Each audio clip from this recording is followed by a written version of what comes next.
So, how does Timothée Chalamet's Wonka compare to the other chocolate factories? Well, let's break it down. Welcome to Movie World Plus, a place where we talk movies. I'm Andy Signor, and I'm here to review Wonka, starring Timothée Chalamet, the third film adaptation of Roald Dahl's book, Charlie and the Chocolate Factory. And this time it's an origin story. And it's not an origin story to the original film, which I'm a massive fan on.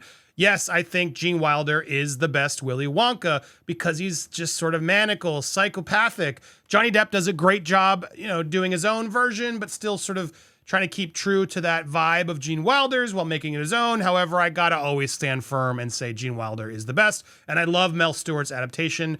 It is just a creepy, fun, wild kids movie, like more darker than you'd expect kids movies to do. And they just don't really do that anymore. I would say Wonka is the opposite of that. Yes, there are moments of darkness, not like chicken getting chopped off, chicken's head chopped off in the tunnel dark, but there are some moments. But overall, this is definitely the more PG, heartwarming family version of Wonka, and it's definitely got that sweet, wholesome vibe that the Paddington films have, which I love. So if you take that wholesome, sweet feeling, which honestly is not a negative, it's a nice, heartwarming family vibe. That's what they've brought to this version of Wonka in a sort of more period film in its own sort of world. And yeah, it worked for me, honestly. I got to admit, I went in very skeptical, very cynical, thinking Timothée Chalamet is just trying to copy Johnny Depp again. He seems to really be obsessed and follow his career closely. But by the end, I really thought, okay, actually, I will take that back. It really does feel like he's doing his own thing with it. And in fact, the whole movie feels that way. This is a musical. And yes, the other two were musicals as well, but they were more sort of set pieces, for the Oompa Loompas or whatnot. I guess you could argue the original was definitely more, but they have a couple key songs, but then it sort of forgets. Whereas Wonka definitely has that vibe throughout. I mean, I guess at the end they do sort of lose their way for the music too, but the music isn't the best part. The music is passable in my opinion. The music starts right away to tell you you're heading into a musical journey in this. But honestly, it's fine. It adds to the sort of whimsy of the overall story. But I couldn't tell you any of the songs, the new songs. That said, you'll hear some keys to pure imagination and stuff throughout. And I got to say, they did win me with that version that eventually you'll see. The placement of it worked for me. And some other sort of fan elements that are there. Clearly nostalgia, Easter egg moments that you're going to know. Okay, I mean, and one of them's in the poster right there. Yes, Hugh Grant's Oompa Loompa, which he does steal the movie when he shows up. It's a very fun sort of cameo moment that's been shown in the trailers. And they went with, obviously, the Mel Stewart version of the film with Gene Wilder, his look over the Tim Burton version of Deep Roy, sorry. But overall, I got to say I was pleasantly surprised by this Wonka. Now, how does it compare? Look, you got the psychopathic Gene Wilder who's gone cynical, mad in a way of like giving up on the world. And sure, you could say this version maybe turns into that, but he's its own thing. You got the Johnny Depp one, which went for sort of a weird, wacky, like, I'm crazy, I don't know. And, has his not psychopathic, but sort of lack of caring. And then you break down his backstory with the dentist and you just realize he's just more weird. Whereas I would say Timothée Chalamet is just very naive and excited and focused on his chocolates. And it's more of a whimsical, wholehearted, sweet version of the character. And honestly, I'm glad they did that approach. It feels different. And that's what I want. If you're going to do these remakes, make it their own and add to that sort of Paddington vibe where director Paul King, who I think does a wonderful, beautiful job with the first two Paddington films. Yeah, he's created a nice whimsical world and there's a lot of other characters and stuff. But overall, Timothée shines. He really does make this character likable. I know that he has a lot of fans. Don't get me wrong. I've never been hugely obsessed with Timothée Chalamet. I've respected the guy. He seems like a fun dude. But he really does bring this sweetness, this wholesome whimsy to it that for a family film, I think it's effective. I did like it. And there's some creative choices throughout the film. The film centers around his mama's dream for him to give chocolate to the people. And he can't in this world run by the chocolate cartel. And they constantly are stopping, finding him and giving him reasons to, try to give up. But Willy Wonka, as we know, is not going to give up.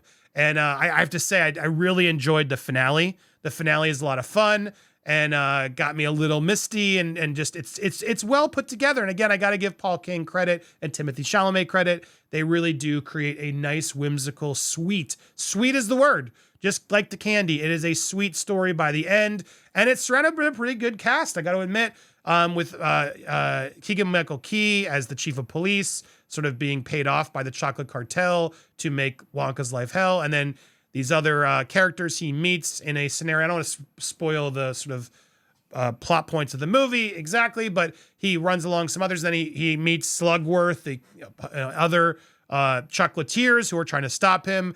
Mr. Bean shows up as a priest who's being paid off by the cartel. And there's just a lot of big world building and supporting cast that did work for me. I do gotta admit, I was pleasantly surprised by just how fun it was. It is a kid's movie. It is a musical. Get ready for some of those sequences. There's a few points where I thought it could have been maybe a little tighter. It runs in just under 2 hours. There's a little bit of like, all right, we could have probably gotten through this a little bit quicker. But overall, I think, yeah, it has a nice, fun family tone. Hugh Grant does do a really good job as the Oompa Loompa, gives the Oompa Loompas a little bit more backstory. And overall, I got to admit, I really did enjoy this far more than I thought I would. Now, how does it compare to the others? As I said, to me, the original still stands the tallest, just from my own nostalgia, for the fact that it's just so quirkily creepy and tonally fun. And as a kid, you're just like, wow, that one still has a place in my heart as my Wonka. Compared to the Charlie and the Chocolate Factory version by Tim Burton, this one just feels not as fun, colorful, vibrant, odd. They definitely won in those regards, but I never really was a fan of Deep Roy of Oompa Loompa, and all the songs were just sort of kind of annoying for me. Freddie Hightower's name? He's great as Charlie. Him and Johnny do a great job together. It's trying to be a more wholesome version of it, but I gotta be honest, I think this version would be my second favorite over that one. Even though I do appreciate Johnny's attempt, he does do something fun with the character.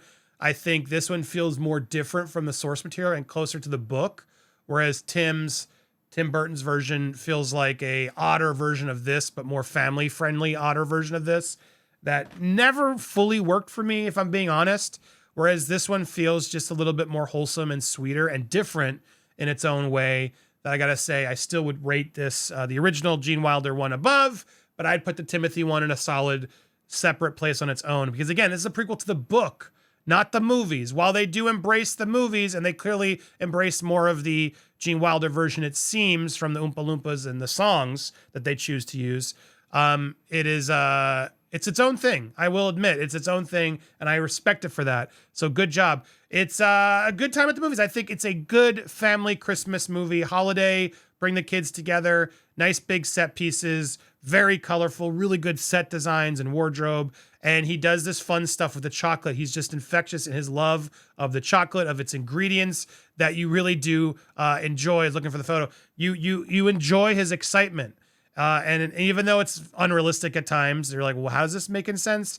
They sort of just own that and run with it in a way that I'm like, okay, I can go along with you in this world, this world of, anything can sort of happen type of vibe. And they try to justify it with his ingredients of how these crazy things happen.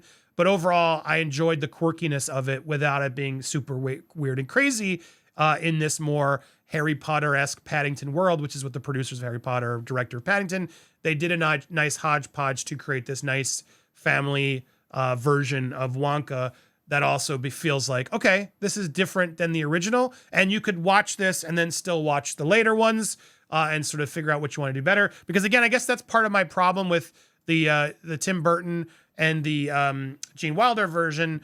They're, it's the same story. It's just a different visual style. And I got to say, while I always appreciate Tim Burton's visual style, there's something about this one coming out when it did and the choices it made that I thought, wow, it feels more Tim Burton, more rebel, more punk rock. And rather than Tim Burton doing a cover of it, I would have rather seen Tim Burton do his own chocolate movie. So overall, that's where I would say this ranks. And I got to give Timothée Chalamet more props than I expected to. I had a nice time at the movies. I look forward to actually watching it again with my kids. Is it my favorite of the year? No, but I did have a smile on my face, and I did enjoy the ending a lot. I think it is a fun installment of this IP. So I didn't think I would, but there it is. That's my honest reaction. I'm curious what you guys think. Tell me down below what you think if you saw it. In the meanwhile, please hit that subscribe button and that bell for alerts so you get notified of more Movie World content. Thanks for watching, guys.